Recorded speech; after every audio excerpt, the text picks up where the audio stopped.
guys, welcome back. There's your supply list. Welcome back to my channel. So today I'll be showing you how to make your viral cereal candle. But first, I made some other candles that will be showing in the video too. I made some Fruit Loops tarts, the little add-ons for the candle. You see the colors I have now, a lot more to go. I made some pineapple sage candle earlier, some peach nectar, and some peppermint eucalyptus. In this other part, you can see how I have the wax melts. So right here, I'm showing you my loops. They're drying right now. It takes about 5 minutes to dry because of the wax that I'm using. And now for the technical part. This is the part where you got to get your hand dirty. So you want to put your picture on your scale. Once you get it on your scale, you zero it out and you move over to your Presto pot.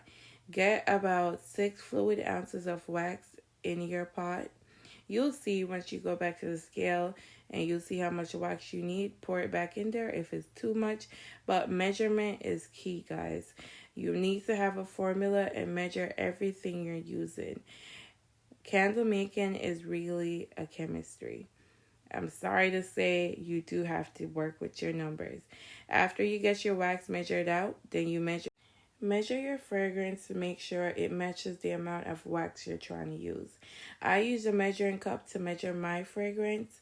I'm not sure what you would want to use. Just make sure it's something you can use that is not going to interfere with the weight of your actual load. Okay, guys? Always zero out your scale too. I had to learn that the hard way. And make sure you're reading the instructions on the manufacturer that you buy your fragrance from. They'll tell you how much load is needed for each amount of wax you're having. Most of them is 10% max. That's very important. Okay, in this part of the clip, I was going to add some dye, but I decided not to because it's going to make the candle too creamy, and I don't want it too creamy and not white. So I opted out for that. If you want to use a dye, you can, but I decided not to. Okay, when you're getting ready to mix your candle, you want to mix it for about 20 times or sing a song. Sing a song that's about 2 minutes long or whatever. If you want to count to about 200 in your head, that's fine. Mixing is very important. Mix it to get it all incorporated. Okay, guys, so you make sure you're mixing your wax like this. Normally, you get your thermometer to check the temp, but I'm a pro. I don't need to check the temp. It's okay. Most people don't burn these candles. They just serve them as like souvenirs because they're cute to look at. So make sure you're mixing for about a minute or two. I like to sing a song in my head or just count. Yeah. I'm always so happy when I make candles. That's why they smell so good. And plus my sister is always somewhere around and she keeps my energy high. Okay, guys, now you're finished mixing. Wipe off your spoon. When the wax dries on your spoon, it's never good. It's hard to clean. Wipe it off like this. A lot of paper towel is needed. Now, you go over to your containers and you pour. Come with me. Always keep on the glove. It's hot.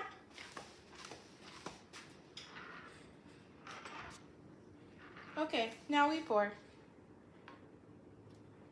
Nice and high to get a good pour.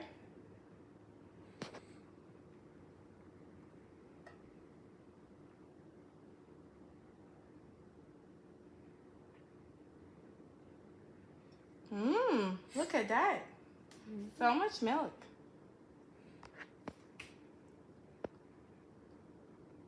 Oh no, we don't have enough for the next container. What will we do? Now we're gonna go get some more wax and some more fragrance. Don't be alarmed. It can always be fixed. That's why you use a Presto pot, because you have wax that's always ready and hot. So you just come over to your Presto pot, turn the lever just like so. You can eyeball it. Do not eyeball this if you're not a professional candle maker. You will waste your wax. Okay? Please don't do that. Then you come over here. Same steps?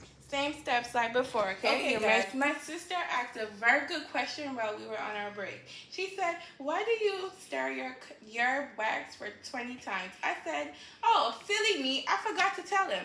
So you mix your candle 20 times when you had put your oil in there to make sure everything is mixed properly. That's how you get your scents evenly distributed, especially if you're adding dye. If you're adding dye, you need to mix everything out, as you're going to see the strands of dye in your candle, and that is not cute. Oh, no. It's not aesthetically pleasing. So guys, that's why I mix it 20 times. I'm so sorry for missing that point. Now we're going to fill up our other bowl with milk, right? Yeah. Got milk? I do. Okay. Remember, when you're pouring, nice and high. It's okay if you make mistakes. It always happens. Nice and high for the pour. There we go. Do you like your cereal bowl all the way full, or do you like it half empty? I like mine full. So I'm going to fill everybody's. More milk! Ooh, so yummy. Oh my God. That's right. You guessed it. We're now finished with the first, second part of our candles. Now we leave our milk/wax to cool, and you'll see when we come back how wonderful and creamy looking it looks. We're back to part number 3, I guess.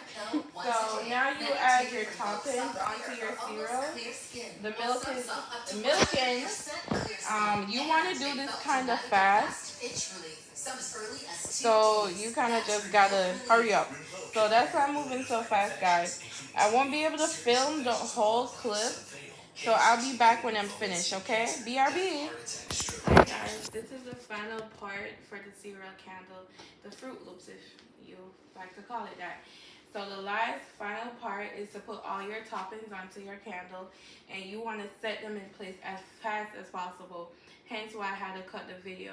The next part is once you have them all on the candle, you're going to get a heat gun. If you don't have a heat gun, you can use a blow dryer. But the blow dryer, it can be messy. Now the trick is when you're going to put the heat gun to your candle so that the toppings or the loops or the Fruity Loops stick properly, you want to move fast. So I'm going to plug my heat gun up, and I'm going to show you real quick what I do. Let's go. Put your heat gun on low and just put it at the top like so. You don't want it to melt. You just want to soften the bottom a little bit, just like so, and stop. And then you just use a little topper, to just press down a little bit. Use your hands, whatever it takes for you to go faster, to just press it down a little bit so it's like embedded in the wax. You want it to stick. Immediately. Don't go back immediately with the heat gun. You want to let it rest a little longer. Like this one here, I can't go back with this because it's already melted and dipping into my milk. So I'm going to put that aside. We're not looking for perfection. We just want it to look as realistic as possible.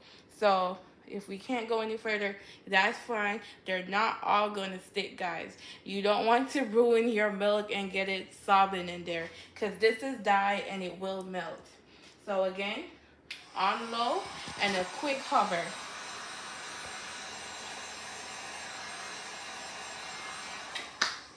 Stop it immediately and just use your hand to press it down a little bit more.